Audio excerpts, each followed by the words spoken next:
ku soo dhawow waaxda gaadiidka ciidanka qaranka Jubbada Soomaaliland ee Dundamiska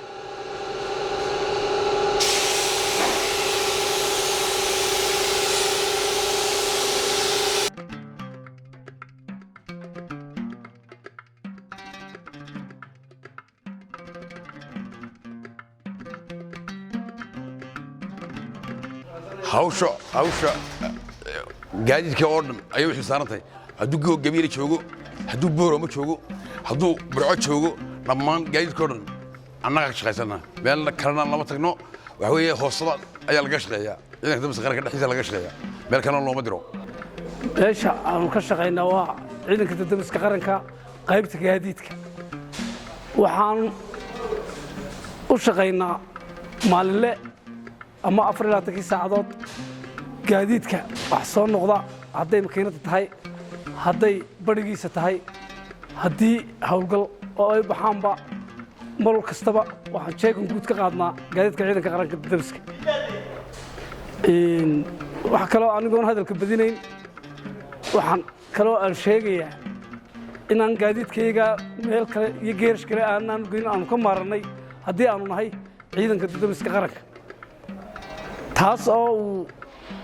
hawsha inta adag iyo dhabar adeega uu noo sameeyay General Ahmed Maxamed Xasan waxa uu kala baxay ciidanka dambas qaranku qaybtan gaadiidku qaybka tumaalka laxaamada tablaha makaaniga taasoo qaybood uu kala baxaa intabana wax laga shaqeeyaa halkan joognay makaan taaganay waarkisa gaadiidka naga dambeeya halkan baa lagu farsameeyay laguna buufiyay laga shaqeeyay intaasoo waxoodna way kala baxaan madax qayboodo qaybta madaxa dabka qaybta tumaalista qaybta buufinta qaybta laxaamada intaasoo qaybood way kala baxaan marka waxa weeyaan waxa alayaal waxaan dibadda doon lama jirto dhammaan waxaan kaga shaqeynaa halkan aan joogno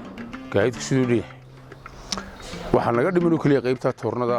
inta kale oo dhan waan isku filanaa waan kafeynay taana waan soo buuxsanaa hadii alle saad aragteenba waxyaabo badan baan u gurmadnaa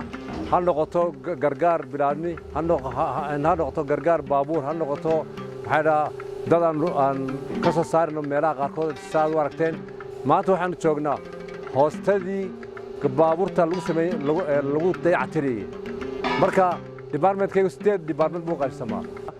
maanta waxaan joognaa qaybtii dayactirka gaadiidka marka annagu department isku wada filan baan dhinac walba iskaga filan halkan waxaad ku aragtaan gawaadhida annaga rinjiyeysana sida xaggayga dambe aad u aragtaan gaariga ku socda rinjigu dhinaca bidix baad ka aragtaa dhinaca makaanignimada marka ha noqoto rinjiga ha noqoto toosinta baabuurta ha noqdaan rinjiyeenta ha noqdo maxaa la baabuurta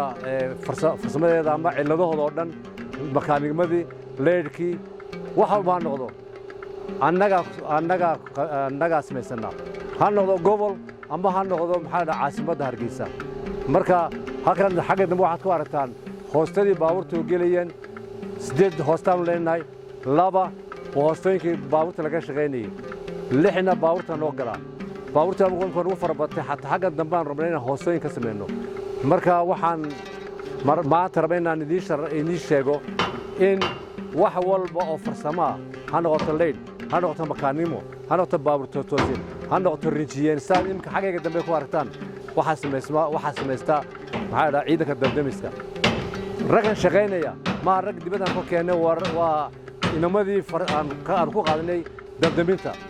marka dabdamintii u qaadanay marka nin walba farsamo u yaqaanay nin walba farsamaysan ku leexinay wixii operation waa gaar wixii farsamada waa gaar waxaan leenahay inamadii leerka sameeyay waxaan leenahay inamadii dhismaha oo building construction-kiya macallimiintii waan leenahay adminkii waan leenahay administration leenahay operation waan leenahay saa waragtaanba baabuurta wada taalo oo dhan mid aan garish geysano male waxa sameeya farsamo yaqaaninta kamida maxaa ciidanka dowladda qaranka